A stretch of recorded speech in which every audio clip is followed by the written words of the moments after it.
In this step, we will be deploying our backend application, our complete application to Heroku.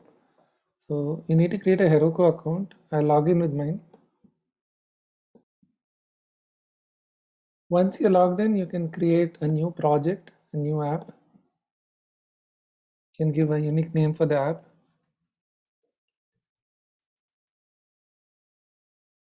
It's available, it should be available.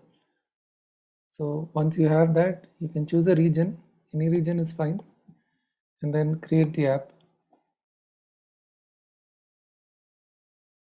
Now what we need to do is we need to, so this is an implementation of a continuous integration and deployment pipeline.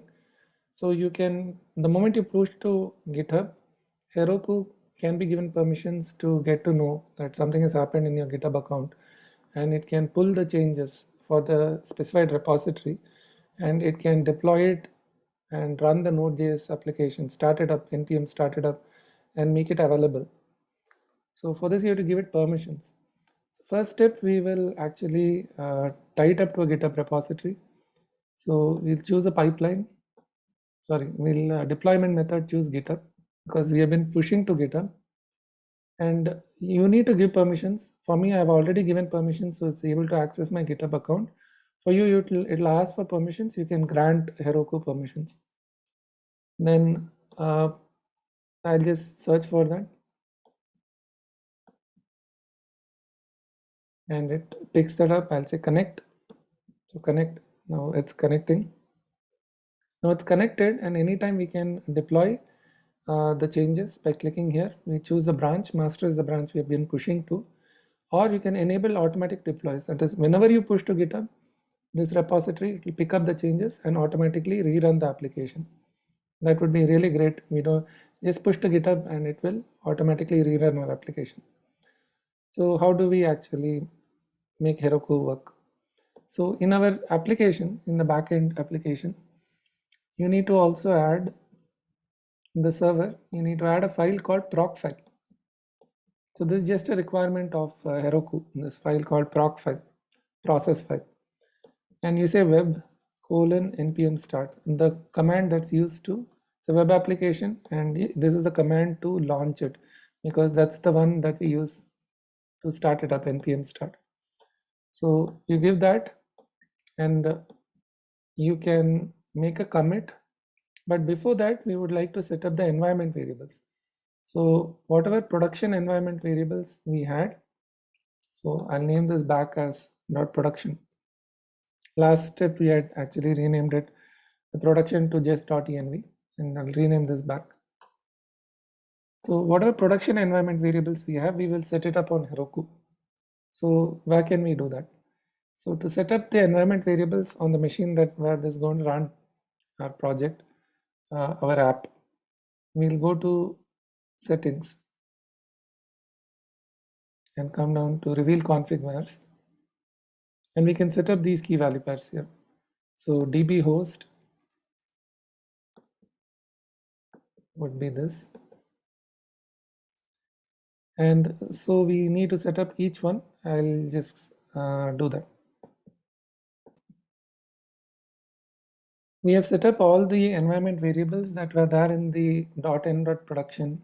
So db host user password name, node environment production, port 3000. Additionally, for the front end app to work, that needs an environment variable. So may need an environment variable. So the .env that we have set here, that may not be required actually, but I'm just doing it for safety. It's created, it's used at build time, which we've built, so it's not necessary, I guess, but I'm doing it. Okay, once all this is done, our environment variables are set up. Now we'll do one commit, and we know that when we commit from our server code, we have set up the deployment pipeline, so Heroku will be able to pick up the changes and deploy it. So I'm in the server folder. I will add all the latest changes and commit. I call it version 1 of our application, and push.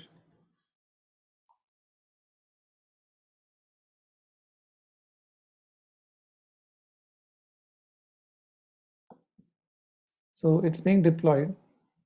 Now if we go to deploy, you'll see that Heroku has recognized that we have to enable automatic deploys. I forgot to do that. So if you have tests that you want to pass before it being, so you can do this. We are not doing that. Enable automatic deploys. Not only that, I'll also do one deploy manually. So anytime you want to deploy from the current latest commit on master branch in GitHub, you can just hit this.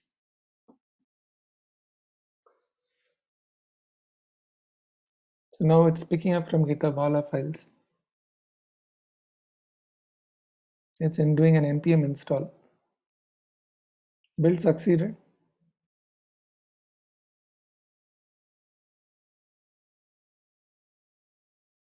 And it says it's done, and we can view. Click that. That's where it's deployed, that URL.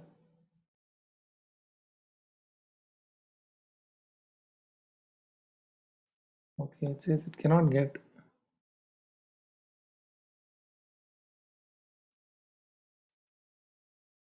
Okay, there is some error. We need to see why.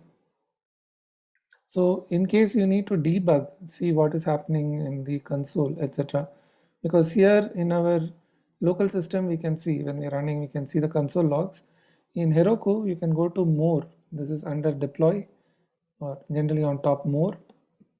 You can view the logs. So you can view logs, and you can see the logs here. So it actually connected to the TechDB. All that was fine. It was able to connect to the database, you can see. So it's better not to log all these things anywhere, especially passwords. It's a bad practice to log. I've done it here for a demo, but please don't do it anytime. So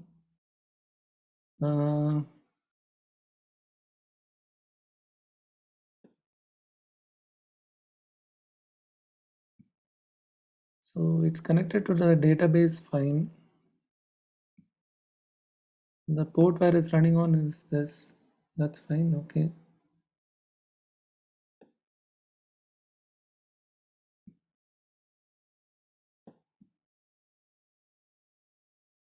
It says cannot get. Okay.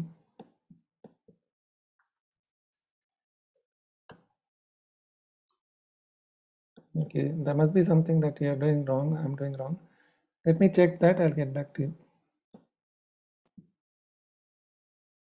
So actually, when doing a git push, I have not pushed all the files. I was actually in server data folder, so it didn't add all the files. So right now I'm in the server folder, back to server folder, and I'll say git. You can also do it from here. I'll say git add dot git commit, and then we'll push.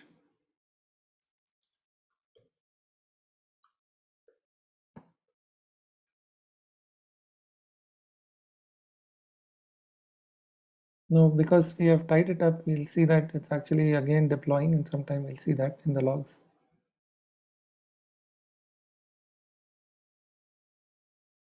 You can see again started, build started.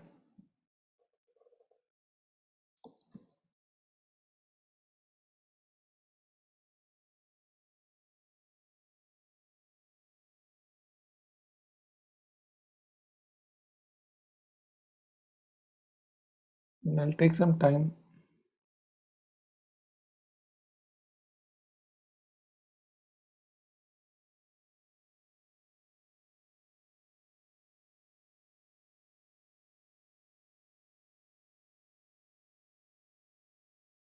Okay, I think it's done. Let's see. Yes, it is able to connect. You can see the backend calls going out in network tab. So the call went out to /fs deployment. So since we have configured the API base URL as /API, it's the current domain, fs deployment demo herokuapp.com /API/workshops. And we are able to get our data. So our app is successfully deployed. So now whenever you make changes, these are the steps you will need to follow. You make the change in the front end or back end app. And if it's a front end app, you need to also build and copy over the files. You know the step to do that. We did that here. Step number 8. So run those steps. So the build files will get copied over to the server. Test it out locally. You can use .env, rename .env.production in server, and to just a .env and test it out. npm start the server and test it out. Then you can commit the backend and also the front end to the folder, to the project of front end, and test after some time whether the deployment succeeds. Just to show that in brief, let's say now you are going to make a small change. Let's say we are going to have our one change in the client and one change in the server, we'll see. So in the client, I'll just add a list of workshops and an exclamation here. Okay, so we need to build out the front end. Switch to the client folder, npm run build. Of course, you need to also, if you're on Windows, do the rimraf copy and the copy file separately.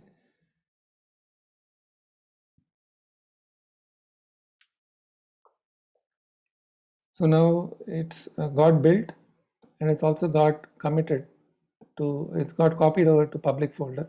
Yeah. So I'll also commit the front end code. So git add dot and git commit some v2, let me say, and push to GitHub. The front end is done. Now server, we'll test it out locally. So we can test it out in a production environment also. I'll just rename this as .development. Rename this as .product, this .env. So when we npm start now, it will run in production environment under those variables. You can see it's connected to the MongoDB Atlas server. We'll check out localhost 3000. Works fine, list of workshops. Now we'll also commit the backend. Anyway, these are git ignore. Anyway, I'll rename it back because this is actually the production environment variables and this is for development. So git add dot git commit and git push the server to the server GitHub. Now our Heroku will pick it up. It will run in some time.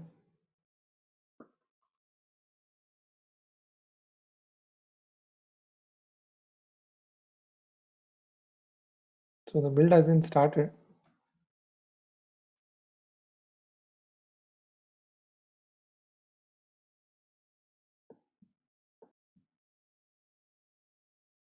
So it has been deployed. Now if we check the changes, we can see that it is in effect. So we have a continuous deployment. The moment we push to GitHub, we are able to pick it up in Heroku and deploy our application. A real thing, we would also have unit tests and other things test before it actually is picked up and deployed. This is a very simple and basic continuous deployment or delivery, you can say. So that's about it. Thank you.